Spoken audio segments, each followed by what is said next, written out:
안녕하세요. 연 끊고 살다가 갑자기 나타난 시부모님과 그런 시부모님의 사랑에 목마른 남편의 장단을 맞춰줄 수 없어 이혼한 30대 여성입니다. 남편하고는 오랫동안 아는 사이로 지냈습니다.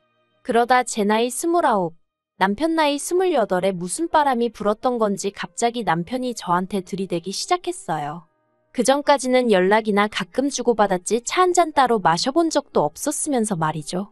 아무튼 남들 다 하는 연애 나도 한번 해보자는 비교적 가벼운 마음으로 만나기 시작했네요. 그런데 사귄 지 2년쯤 되었을 때 아이가 생겼습니다. 지금이야 눈에 넣어도 아프지 않을 딸아이이고 아이의 존재에 감사한 마음뿐이지만 그 당시에는 얼마나 당혹스럽던지. 남편은 처음부터 저랑 결혼할 생각이었다며 좋아했지만 저는 혼란스러운 마음이 컸어요. 게다가 기뻐하는 남편의 반응과 달리 시댁에서 보인 반응은 차갑기 그지 없었습니다. 여자가 몸가짐을 어떻게 하고 다녔으면 그렇게 애가 쉽게 생기냐는 충격적인 발언도 서슴지 않으셨죠. 그리고 제가 남편보다 1살 연상이라는 사실도 마음에 안 든다 하셨어요. 여자 나이가 많아서 멀쩡한 애나 나오겠냐 하시면서요. 그래서 결국 임신 사실을 알고 2달쯤 됐을 때 남편에게 제가 아이는 지우겠다고 헤어지자고 했습니다. 그런데 남편이 제발 자기만 믿고 따라와 줄 수는 없겠냐며 제 앞에서 무릎을 꿇고 엉엉 울더라고요. 뿐만 아니라 저 몰래 친정부모님을 만나서도 자기가 지금부터 저와 뱃속의 아이를 위해서는 뭐든지 할 테니 제발 장인장모님이라도 저희 편이 되어주시면 안 되겠냐고 통사정을 하더래요. 그래서 결국 시부모님의 반대에도 불구하고 저희는 부부의 연을 맺었습니다. 참고로 어머님은 식장의 끝끝내 모습을 보이지도 않으셨고요. 그래서 이후로 한동안 시댁과는 연을 끊고 지냈습니다. 저희가 신혼여행에서 돌아와 시댁에 인사를 드리러 갔을 때도 운전박대를 하셨고 아이 출산이 임박하여 연락을 드렸을 때도 관심 없다 하셨으니까요. 그리고 매번 그런 상황을 맞닥뜨리니 어느 순간부턴 더 이상 뭘 어떻게 얼마나 노력을 해야 할지 모르겠대요. 그래서 솔직히 언젠가부턴 에라 모르겠다 될 대로 되겠지 하는 심정으로 내버려뒀습니다. 남편도 처음에는 매번 돌아오는 시부모님의 냉랭한 반응에 힘들어하는 눈치였지만 언젠가부턴 저와 마찬가지로 마음을 접은 듯 했고요. 그리고 까놓고 말해서 시부모님의 부재에도 불구하고 저희 일상에는 아무런 지장이 없었던 게 사실이에요. 게다가 친정부모님께서 아이에게 워낙 큰 사랑과 지원을 해주셔서 아이가 조부모의 사랑을 모르고 자란 것도 아니었고요. 그런데 그런 시부모님한테 연락이 온 건 저희 아이가 4살이 되던 해였습니다. 모르는 번호로 전화가 걸려와 무심코 받았는데 어머님이셨어요. 목소리 들은 지가 워낙에 오래돼 처음엔 누군지 감도 안 오대요. 그런데 어머님이 스스로 누구누구 엄마라고 소리를 빽 지르시고 나서야 아 어머님이시구나 싶었죠. 사실 살면서 어머님 아버님 생각을 많이 자주 한 것은 아니었지만 우연이라도 마주치게 되면 어떻게 첫마디를 건네야 할까 하고 이런저런 상상을 가끔 하곤 했었는데 갑자기 어머님과 이야기를 나누게 되니 그간의 생각들은 온데간데 없이 사라지고 순간 정신이 멍해지는 듯 했습니다. 하지만 이내 잘 지내셨냐 어쩐 일로 연락을 다 주셨냐 물었네요.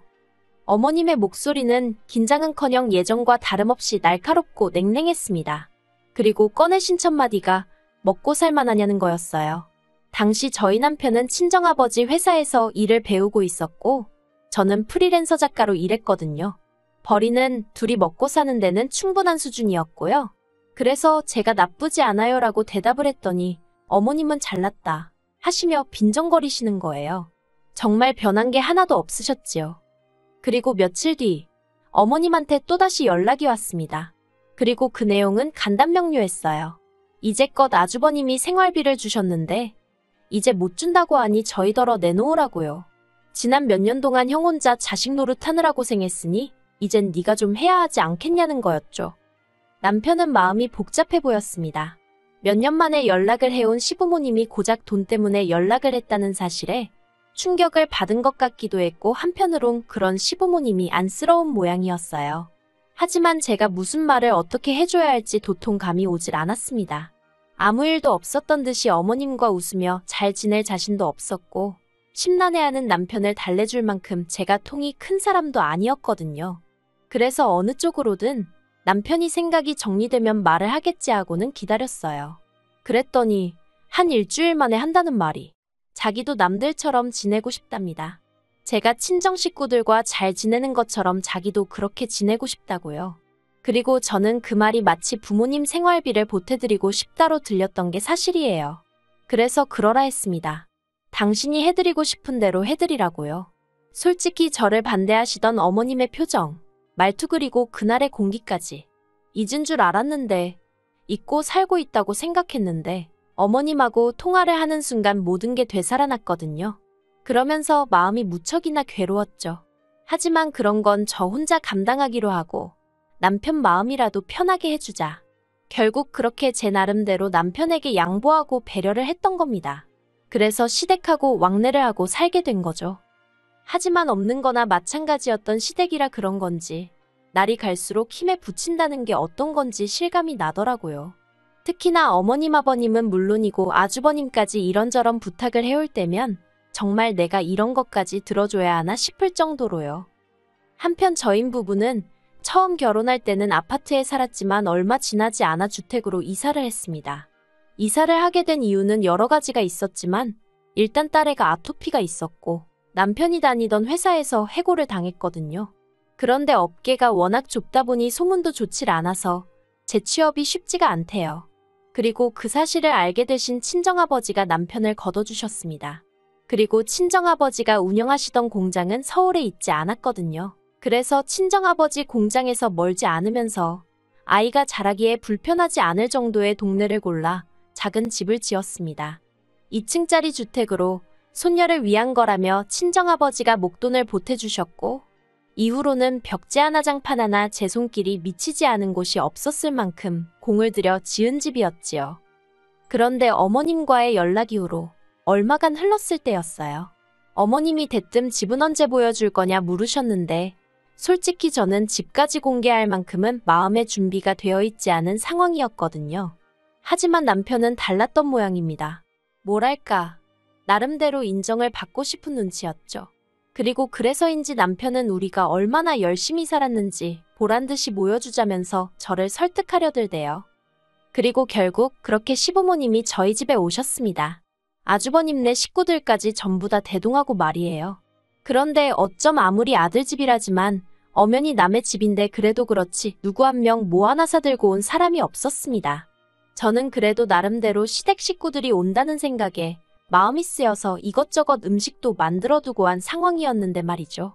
게다가 다들 짝이라도 한 건지 빈손으로 와서는 집안은 또 어찌나 꼼꼼히 둘러보는지 누가 보면 저희 집 사러 온 줄 알겠더라니까요.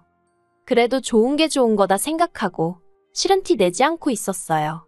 그리고 식사를 하면서 이런저런 이야기를 나누게 되었는데요. 어머님이 대뜸 이 집은 누가 샀냐, 누구 명의로 되어 있냐 그런 걸 물어보시더라고요. 그리고 저는 제 명의로 되어 있지만 친정아버지가 많이 도와주셨다고 대답하려고 했어요. 그게 사실이었으니까요. 그런데 남편이 자기 명의고 자기가 번 돈으로 샀다고 그러는 겁니다. 깜짝 놀랐어요. 생전 거짓말이라곤 못하는 사람인 줄 알았는데 아무렇지도 않게 그런 소리를 해서요. 하지만 이내 그래 어머님 아버님 앞이라 잘 보이고 싶어서 그러나 보다 하곤 별말은 안 했습니다. 그리고 이후로 어머님이 남편한테 직장 다니는 건 어떻냐 이런저런 이야기를 물어보시면서 하시는 말씀이 아무리 사위라도 사위는 백년 손님이니 친정부모님이 막대하지 못하게 하라나요.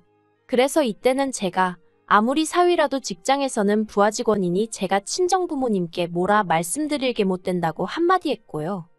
그리고 얼마 후 시부모님이랑 아주버님네가 이제 그만 가봐야겠다며 일어나는데 남편이 부랴부랴 방에서 지갑을 가지고 나오더니 시부모님 손에 흰 봉투 하나 그리고 시조카 손에 또 봉투 하나를 들려주대요. 저랑은 전혀 상의된 일이 아니라서 당황스러웠는데 더 당황스러웠던 건 그 자리에서 봉투를 열어보는 어머님의 모습이었습니다. 게다가 옆에 계시던 아버님은 줄 거면 따로 줘야지 왜 같이 주냐며 투덜거리시더라고요. 아무튼 그렇게 사람들이 돌아가고 남편한테 제가 좀 전에 있었던 일을 따졌어요. 집 명의는 왜 거짓말을 하고 돈을 드릴 생각이었으면 적어도 나랑 상의는 했어야 하는 거 아니냐 했죠. 그랬더니 남편이 하는 말이 몇 년 만에 연락된 가족들인데 아들이 자기 명의로 된 집 하나 없다고 하면 얼마나 한심하게 보겠냐입니다. 그리고 용돈은 몇 년 동안 자식 노릇도 못했는데 한 번 드릴 수도 있는 거지 뭘 그런 걸 따지냐고요. 어이가 없었죠. 그래서 오늘 온 사람들 중 휴지알롤 사온 사람도 없고 우리 딸한테 말 한마디 이쁘다 귀엽다 해준 사람도 없었다. 그런데 왜 우리만 이렇게 납작 엎드려야 하냐고 화를 냈어요. 그리고 제가 남편더러 그렇게 우리 친정부모님한테 도움을 많이 받으면서도 당신이 언제 먼저 선뜻 용돈 한 번 드려봤냐 따졌습니다. 그래놓고는 시부모님한테는 그동안 뭐 자식 노릇을 못해? 당신이 우리 부모님한테는 자식 노릇한 적 있어? 하니까 자기도 좀 그랬는지 더는 말은 안 하더라고요. 그리고 그때 솔직히 왕래고나 바리고 못한다고 할 걸 안 한다고 할 걸. 그런 생각이 들어서 후회를 많이 했어요. 제가 바랬던 건 남편이 가족 문제에 있어서 마음이 편해졌으면 하는 것뿐이었는데 이건 뭐 시작부터 하는 짓이 등신마냥 끌려다니게 생겼구나 싶었거든요. 그래서 남편더러 시댁하고 왕래를 하뭐라든 당신이 알아서 하라고 했습니다. 나는 사람들이 말하는 며느리돌이 딱 거기까지만 하겠다 했죠. 그래서 이후로 1년은 시부모님 생신이나 명절처럼 나름대로 제 얼굴을 비춰야 하는 때가 아니면 남편만 보내고 그랬어요. 그리고 이것도 나름대로 서운했던 게 그런 와중에도 절대로 남편한테 애라도 데려오란 말씀을 안 하셨다는 겁니다. 며느리는 미워도 손녀는 예뻐해 주셔야 하는 거 아닌가요? 그래도 당신들 핏줄인데 말이에요. 그런데 정말 시쳇말로 얄짤없으시대요. 그러니 더더욱 시부모님에 대한 마음이 안 좋아졌던 게 사실입니다. 그런데 이런 와중에 정말 저희 시부모님이 생각이 없으신 건지 속이 없으신 건지 기도 한 차는 말씀을 하시더라고요. 얼마 안 있으면 당신들 사시는 집 전세 계약이 끝나는데 그러면 저희랑 같이 살아야겠다고 남편한테 그러시더랍니다. 그리고 남편은 이 이야기를 전하면서 2층에 방 하나 남으니까 거기로 오시라고 하면 어떨까 하는데 이건 뭐 어이가 없는 정도가 아니라 당장에라도 입에서 쌍욕이 튀어나올 것 같더라니까요. 그래서 제가 오시긴 어디로 쉬냐고 안 된다고 했어요. 내가 딱 기본만 하겠다고 하지 않았냐고. 그런데 무슨 앞가냐고 그렇게 못한다 했죠. 그랬더니 남편이 그러면 어떡하냐는 거예요. 시부모님은 이 집이 자기 명의로 된 자기 집인 줄 아시니까 그렇게 말씀하신 건데 거기다 대고 뭐라고 하냐면서요. 그래서 제가 잘못 말씀드렸다고 솔직히 털어놓으라 했습니다. 그때는 그냥 말이 헛나온 거고 실은 와이프 명이다. 거기다 장인어른이 엄청나게 보태주셔서 내가 말할 처지가 못 된다 하라고요. 그랬더니 남편이 저더러 정말 너무하다면서 이번에는 자기도 시부모님한테 인정 좀 받고 싶은데 그걸 안 도와주려는 거냐며 황당하고 어이가 없어서 말 한마디도 더는 섞고 싶지 않더군요. 그래서 너는 떠들어라 나는 모르겠다 하고 먼저 자리에서 일어났습니다. 그리고는 딱 한마디만 덧붙였어요. 어머님 아버님이 여기 이사 들어오시는 날이 당신이랑 나랑 이혼도장 찍는 날인 줄 알라고요. 그런데 남편은 제 말을 귓등으로 들은 건지 올 4월이었습니다. 그 무렵에는 어쩔 수 없이 일 때문에 서울에 나갔다 와야 하는 상황이 몇 번 있었거든요. 그리고 그날도 일 때문에 이른 아침부터 점심 무렵까지 서울에서 약속이 빼곡히 차 있었어요. 그래서 딸애는 전날 친정어머니께 맡기고 새벽 5시 반에 집을 나섰죠. 그런데 점심 약속이 캔슬이 되면서 생각보다 일찍 일정이 마무리되었습니다. 일에 시달려서인지 오로지 빨리 집에 가고 싶은 마음뿐이라 평소라면 바깥 구경도 할 겸 버스를 탈 건데 택시를 탔어요. 그리고 거의 집에 다 도착했을 때쯤 저는 생각지도 못한 광경을 보게 되었습니다. 집 앞에 웬 이삿짐 차량이 와 있었고 보아하니 이제 막 짐을 내리기 시작한 듯 하더라고요. 그리고 그 앞에는 뭔가를 지시하는 저희 남편과 시부모님이 계셨죠. 순간 남편과 눈이 마주쳤는데 남편이 화들짝 놀라는 게 저는 신발이 벗겨지는 줄도 모르고 뛰어가 들고 있던 핸드백으로 남편을 후려쳐버렸습니다. 그리고는 지금 이게 무슨 상황이냐고 냅다 소리를 질렀네요. 그랬더니 어머님이 제 머리채를 잡으시곤 이게 미쳤냐며 뭐하는 짓이냐입니다. 그리고 솔직히 저도 머리채가 잡혔으니 아팠을 거 아니에요. 그러니 본능적으로 어머님을 밀치듯 떼어냈어요. 그러자 이번엔 다시 남편이 저더러 진정 좀 하라며.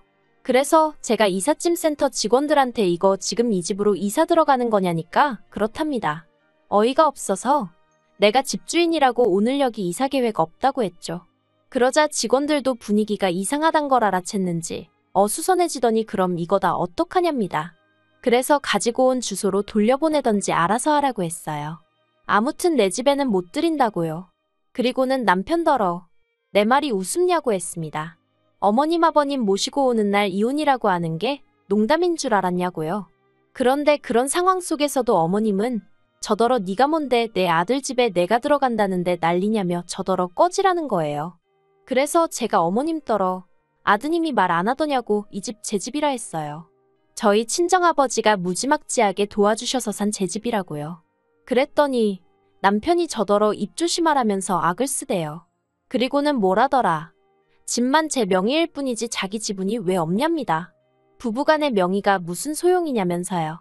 자기도 자기 주장할 권리가 있다나 어떻다나. 말 같지도 않은 소리를 신나게 떠들더라고요. 그래서 또 너는 떠들어라 하고 내버려두곤 대문 잠궈버렸어요. 그리고는 경찰 부르기 전에 전부 다 눈앞에서 사라지라 했죠. 그런데 이후로 어머님 아버님은 결국 그 짐을 다 싣고 아주버님네로 가셨는데 이제 아주버님 처 그러니까 형님이 난리가 났던 모양이에요. 남편 말이 저 때문에 그 집도 지금 이혼한다 소리가 나왔다며 형수가 저를 가만 안 둔다고 벼르고 있다나요? 그래서 저도 자기가 가만 안 두면 별 수 있냐 받아쳤어요. 그러자 남편이 한다는 말이 언제까지 어머님 아버님한테 그렇게 꽁에 있을 거냐입니다. 세월도 흘렀고 이제 우리도 자식돌이 하면서 살아야 할 것 아니냐면서.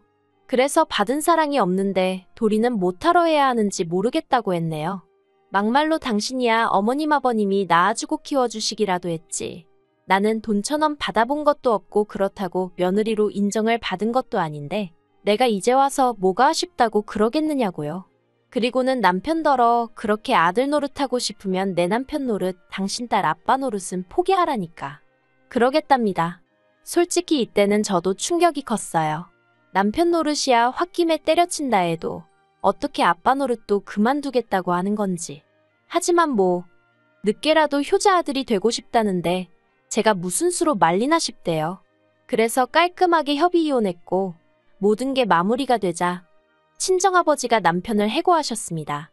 남편이 저희 아버지더러 장인어른은 공과사도 구분을 못하시냐 악을 썼는데 저희 친정아버지가 공과사고나 바리고 내 딸 가슴에 대못질한 놈한테는 10원짜리 하나도 아깝다며 막말로 너가 무슨 잘난 인재도 아닌데 내가 너깟 거를 왜 데리고 있어야 하냐고 듣자 하니 아주 자존심을 갈기갈기 찢어놓으셨더라고요. 어휴, 이제 지 밥벌이도 못할 텐데 효자 노릇은 무슨 수로 하려나 궁금하네요.